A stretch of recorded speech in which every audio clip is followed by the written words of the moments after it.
Hello there my RPG lovers and welcome to another video.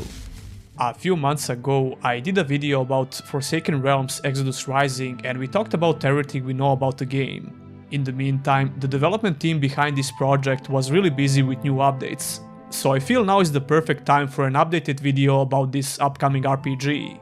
If this is your first time hearing about this game, don't worry, I got you covered.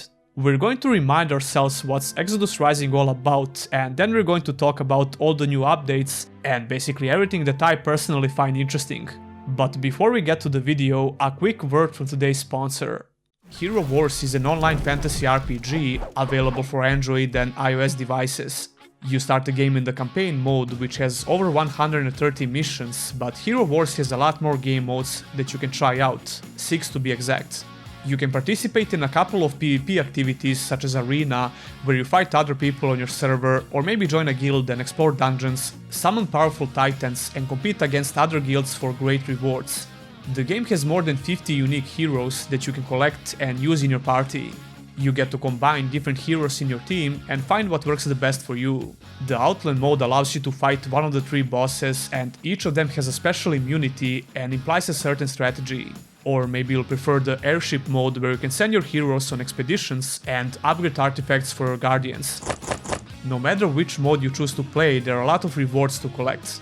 And speaking about that, if you join the game now, you will get a super chest with a secret hero, as well as 62 emeralds and 30,000 gold. Scan this QR code on your device or download the game by using my link in the description. Forsaken Realms Exodus Rising is a handcrafted action RPG set in a high fantasy world of Leyda. You play as a mercenary who travels toward the war-torn city of Varin, and you are totally unaware of the role you're going to play in this once great city's fate. Speaking of Varin, the whole game will basically be revolved around this city and its vicinity, which begs the question about the world and how open it actually is. Exodus Rising is being described as a semi-open world game, but what does that actually mean? Well, according to the development logs, once you arrive in the city of Varin, you will have complete access to the area surrounding the city to explore as you like. You can do side quests, talk to NPCs, improve your character, loot things, and so on. But if you want to get into the city, you will need to prove yourself and earn your way inside by doing the required story content, in which you'll usually have to fight a boss linked to that story content.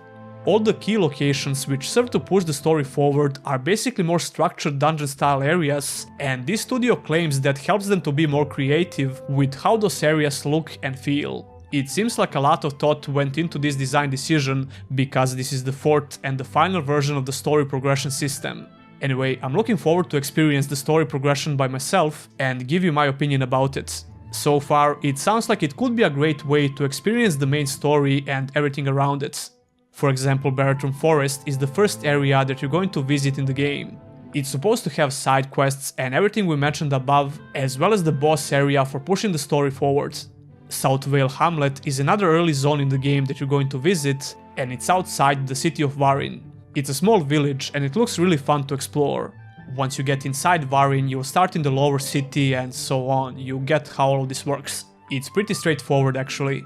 Another major location that seems like a pretty interesting zone is the Colosseum. Now this won't be just the place where you fight enemies, even though you can obviously expect that, but it's a zone that you can fully explore.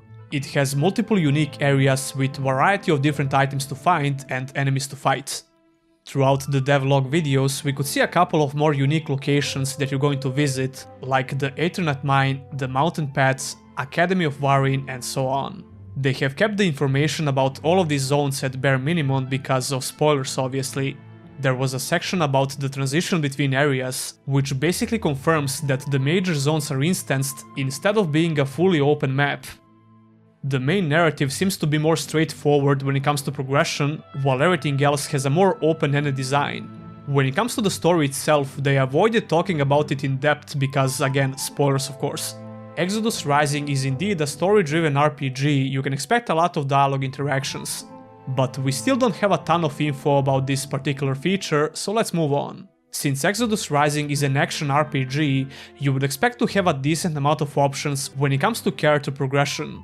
This game will have a traditional skill tree as well as the base stats for your character that you can increase as you level up. Initially, the way you were supposed to get skills in this game is by exploring and looting them as items. And they decided to change this entirely by introducing a traditional skill tree. I'm really glad they did this because I don't think it's a good idea to have an RNG based character progression. For example, in my Assassin's Creed Valhalla review, one of the things I didn't really like is how you obtain new skills. You had to find different skills on the map, which involved a lot of RNG, and it just didn't feel right if you ask me. We still don't have any visual representation of the skill tree in Exodus Rising, except the base stats that you can see here. But we have a lot of different gameplay scenes where you can see different abilities in action, so I wouldn't worry a lot about the character progression. This leads us to the action combat system and how it works in this RPG. You could probably tell by now that it's a mix of hack and slash action and skill-based systems. I always find it hard to comment about the combat system in RPGs that I haven't played for myself. It's because even if it looks great, you can never know for sure how it actually feels until you try it out. But the action combat in this game seems really decent from all that I could see. It looks really fitting for this type of a game, for the lack of a better word. We all know what every action combat system needs in order to feel good. Well telegraphed attacks, decent hitboxes, actual sense of impact and the sense of weight, good animations, and so on. When it comes to weapon types, we could see one-handed weapons and shields, two-handed weapons, bows, and magic spells. So yeah, it seems like your standard RPG stuff. There has been some talk about the AI improvements in one of the devlogs, where we can see some special enemy attacks, as well as a very short sneak peek of a boss fight. So yeah, as you can probably tell, the action seems pretty decent. When it comes to itemization, you will have a lot of different armors and weapons to collect in the game. We can see various armor pieces and weapons in devlog videos. In the newest video on their channel, they said they're working a lot on balancing weapons and armors. They have categorized every item in the game in the way they think it works the best, and playtesting is all that it's left to do on that field. The last major thing I want to talk about is how the game looks, because I don't know if you noticed, but this game is beautiful. It's a prime example of an amazing looking game by a small studio without a huge budget. The art style just screams high fantasy setting and the color palette is really vibrant, but it doesn't seem overdone. A lot of the environments that we could see in these videos have a more realistic style than you would expect. If that wasn't the case, the whole game would look a lot more cartoony, especially because of the character models. Anyway, their devlogs have a ton of information about various graphical updates like volumetric fog, dynamic weather system, tessellation, and so on. Ever since I saw the first alpha trailer for this game, I thought it looks great. But with all these new updates, it looks even better. These environments just beg to be explored. One little detail that I have to mention is how this project started. They wanted to have a huge open world with continental wars and whatnot, but once they started working on it, they decided to go with a more realistic approach to designing the game. And the reason why I'm mentioning this is because I think other smaller studios should take the same approach. Anyway, for more detailed information about all the features I mentioned, be sure to check out Exodus Rising channel on YouTube. And that's everything I got for you today. I'm really looking forward to this game and I'll cover it in depth when it comes out. Everything about it looks pretty damn good. Tell me your opinion about Exodus Rising in the comments below. Don't forget to subscribe for more RPG content. If you want to support the channel in the long run, consider becoming a Patreon or a YouTube member. You can get your name on the end credits, as well as some other perks like early access to videos, Discord roles, my plans for future content, etc, etc. That will be all, and I'll see you in the next one.